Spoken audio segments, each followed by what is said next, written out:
This is Saturday at the Open, the greatest tournament in golf according to Brian, and I'm joined by its greatest analyst, if Conor does say so himself. Gentlemen, we were sitting here about an hour ago feeling a little flat, but it's fair to say the mood has since hit fever pitch, and I've captured the moment here so you can see it. So that is indeed Rory McIlroy in the flash area just after his round. And that is indeed Conor McKeon's black shoulder blades standing just in front of me. And in a few minutes from now, he's going to sprint back to this room and shatter the world record for writing 800 words. Conor, tell us what had you so excited? Turned into 900 words in the end. 900? But no, it was great. Like, we were only just remarking that it's very rare to see Rory go through a tournament without doing anything kind of remarkable, one way or the other. And he's been in a strange kind of middle equilibrium all week, and then in his press conference, having been asked the normal questions you'd be asked on a Saturday, haven't been told how he'll feel going out tomorrow. How did you feel? How did you play? Have you any chance? You have a chance. He was being told he had a chance. He was asked by Ben Parsons from His Golfing Life about the Bryson DeChambeau incident last night, and like, this could go one or two ways. Like, it's a very combustible topic. And a lot of golfers have been asked about it today, and most of them have tiptoed around it. And Rory didn't tiptoe around it. He drove over it with a monster truck. And he nuked the room, and he looked like he'd stand there for as long as he wanted, taking questions on Bryson DeChambeau. And I've never seen a group of journalists skip so happily back to their desks afterwards as we did that after. Brian, you were here. We were over there. We were watching it live. You were here watching it on TV, I think. And you jumped on Twitter straight away. Rory has just thrown Bryson under the bus and reversed over him twice. But I think it was more like that scene in Once Upon a Time in Hollywood where Rick Dalton rips out the flamethrower and absolutely... He absolutely went to town on him. I mean, apart from saying the obvious, I actually don't like Bryson DeChambeau, I mean, it was the fact that he said that all the players in the Players' Lounge, when it happened live, they all looked at each other and went, that doesn't look good, and even in here, we'd seen the video early in the afternoon about a hole after Bryson DeChambeau did what he did. So the RNA knew about it because they were asked about it by one of the press guys in here. What do you think of this? So the fact that they took until Bryson DeChambeau finished was remarkable. They knew this was coming. Now you were here last night when it unfolded. Myself and Brian were tucking into two large fillet steaks with glasses of wine. But we left the man holding the fort. I know. Right, tell us what it was like as it was unfolding. Yeah, so you're on deadline, and obviously you're just finishing up, and you think that's grand, it's going to be fine. I was wondering about Bryson DeChambeau. Is he going to get a 2-shot penalty or not? So I wrote two intros. One with. Okay, why were you wondering? So let me just explain. Before I left here, I was out on the course. I think he was walking down the 13th at that stage. Yeah. And not a care in the world, waving to the fans, you gotta love me. And then, but this had actually happened. Like, this happened on the fifth hole. So we knew, as I said to you, people had seen the video and asked the media people behind the desk here, can you ask the officials, what are they going to look into this? Right. So I, just in case he was going to be penalised, I wrote another interest saying Bryson DeChambeau was last night, penalised 2 strokes, etc., thinking that he might be, just in case it did happen. And effectively, when he was called out then by the officials for the ruling afterwards. What did happen on the 5th? Tell us what happened. So what happened on the 5th was he hit his drive right of the hazard into very long grass. There's a lot of long fescue around there, and he waded straight in and started crushing down grass in the path behind his ball. So it's against the rules of golf, obviously. Rule 8.1.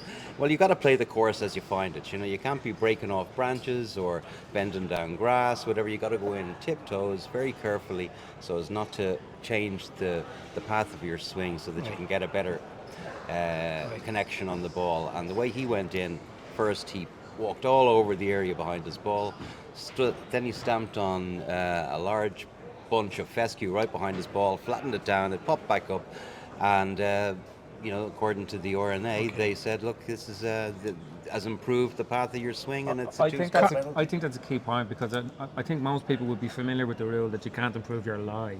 Yeah. This was improving the path of his backswing. Okay. Which is not the thing, because most people don't play on golf courses where you have fescue up to there, so you know the path of your backswing. So that was just an interesting rule, but you could tell that the people who saw it were absolutely adamant. Like the fact that he was here last night, acting like a petulant child, playing the victim, making it all about himself, when everybody who has seen it has said this is an absolute clear-cut case. And the RNA did released a statement last night and said that he accidentally did it, but like inadvertently did it. But like they don't, like, you can't say that. Hold on a minute. You say everyone who's seen it. That's not true, because I listened to Laura Davies, Yes. Wayne Riley, Yes. and a load of I was surprised actually by a lot of these broadcasts. Now David Howell was good. He's absolutely no way.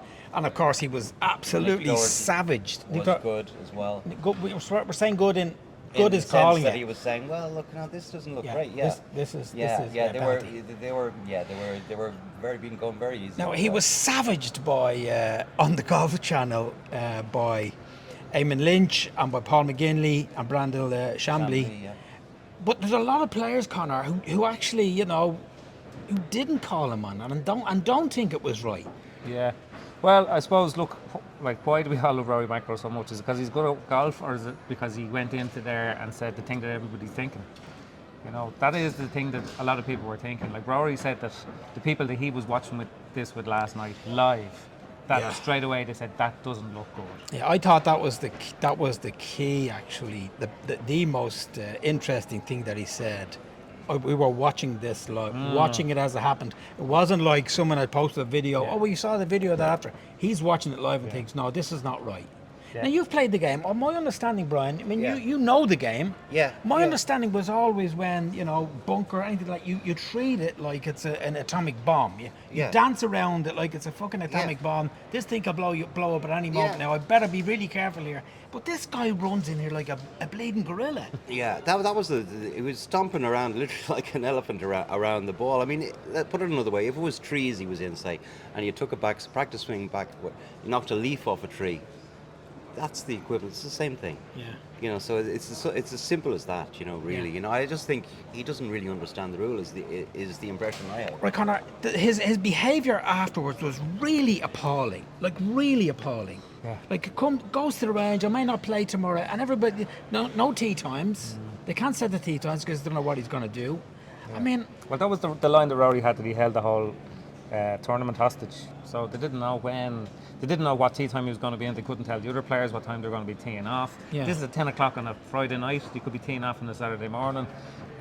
He made it all about himself, which he does. Like, he has no self-awareness. Like, from the first time I saw Bryson DeChambeau talk about his golf clubs, that time at the Walker Cup, he's always been like this. Like, he has a whole thing that he's the main character in all of this. Right. And the irony of all of this is that, like, yesterday was the sixth major round in a row where he didn't speak to the media, and he was out there hitting balls as it got dark, and all the media were standing there. And here is a classic example of how having a constructive relationship with the media can benefit you. All he had to do was give his side, and he refused to do that. Yeah. And all he did was kind of keep everybody on tenterhooks by saying that he wasn't going to come here today. Here's the bit now. So the question I'm going to ask is, why are we excited by this? Why are we excited? Is it because we don't like DeChambeau, because we do like him, or something else? Well, I don't like him. I think he's a pain in the hole. Yeah. And I also like the fact that Rory has done a thing that just isn't done very much. Like, this is a game of decorum. Like, it's a game of sort of rules and integrity. But I just even mean about the way the players speak about one another. This is a rarity for somebody to be this blatant. Yeah. And like, if you go back, like, just when I was filing that piece, if you go back to 2021, Rory spoke out for Bryson DeChambeau when Brooks Koepka was sort of and when the crowds were on top of him, and he spoke out and he said, look, it must be hard being Bryson DeChambeau now. So obviously things have kind of gone in a different direction. They had that thing at the US Open, and then obviously last year at the Masters. But it was remarkable. Just like, it was almost casual. It was almost comical the way Rory kind of said, Okay. I'm obviously not very fond of Bryson. Okay, now here's the question, Brian. Here's the question, Brian. You are being an honorary member of the R&A. I'm going to hold you to account now. What were you people doing? What were your people doing? Wait till I finish. Well, I ask you the question.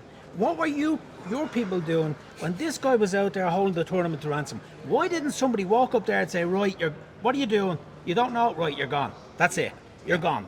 I'd love to have been a fly on the wall in that meeting inside, because Mark Durbin, the chief executive of the R&A, was in there with all the rules officials.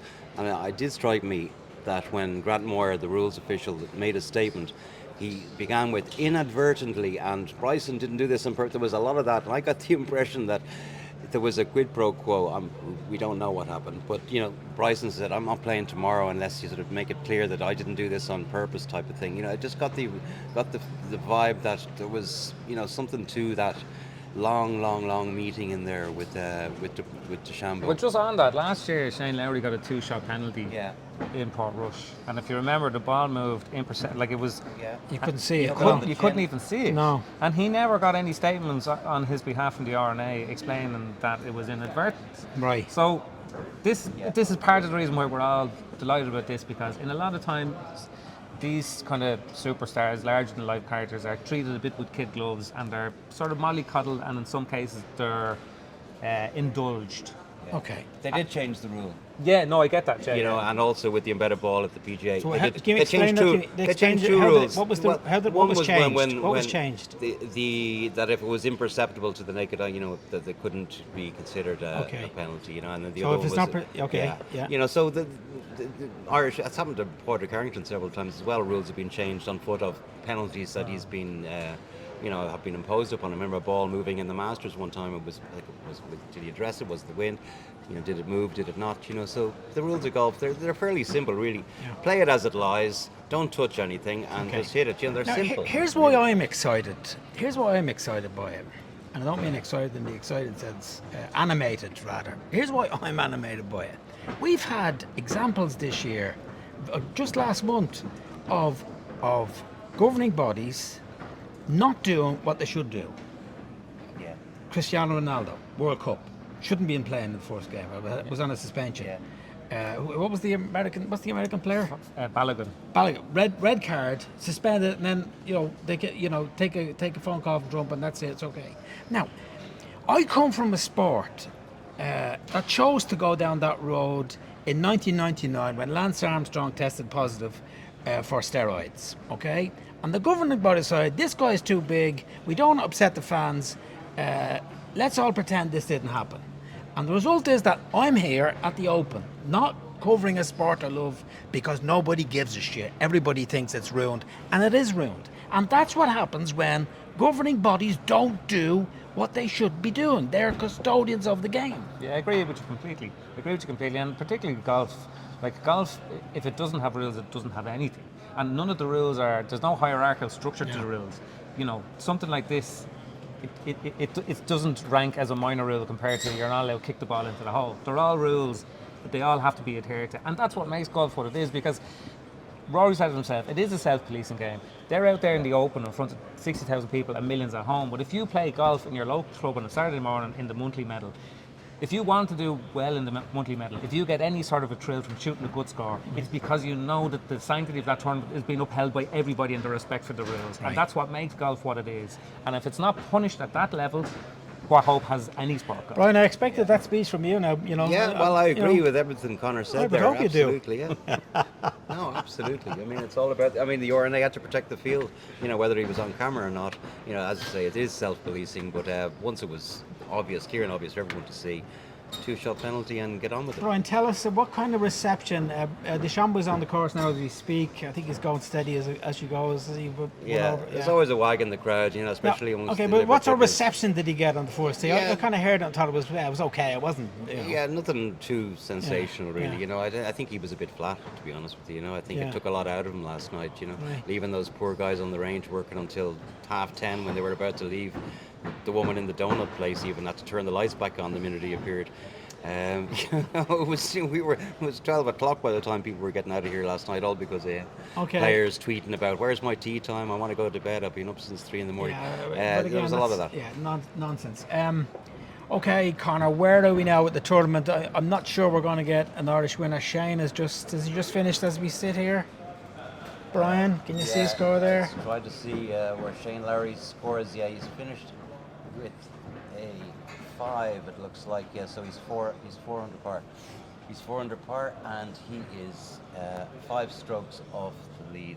Okay. 2 strokes behind the clubhouse leader, who's Ryan Fox, who shot 62 this morning. Okay. So Another 62. it looks like the lead is going to be, a 10 or 11 under. Probably going to have to shoot a 64, maybe, tomorrow to have a chance. But he's up there. It just didn't It's a hold weird the putts tournament, today. lads. It's a weird tournament. Like, there's nobody coming into the media room and saying it's really easy out there. Yet we've had 3 62s, which is like the lowest anybody's ever shot in a major. So there's something quirky going on out there. Rory was talking about the greens earlier on, saying that they're very green. So they almost feel like they're a different constitution to the stuff that you're hitting off in the fairway. I don't know if that's what it is, but it's just a funny tournament. And honestly, best of luck to anyone predicting what's going to happen tomorrow, because it's I passed a colleague in the loo there a moment ago who said this has Jackson Super written all over it. I actually had to ask him, almost had to ask him, well, who is Jackson Super? Anyway, hopefully we'll have it worked out by tomorrow. We'll see you then.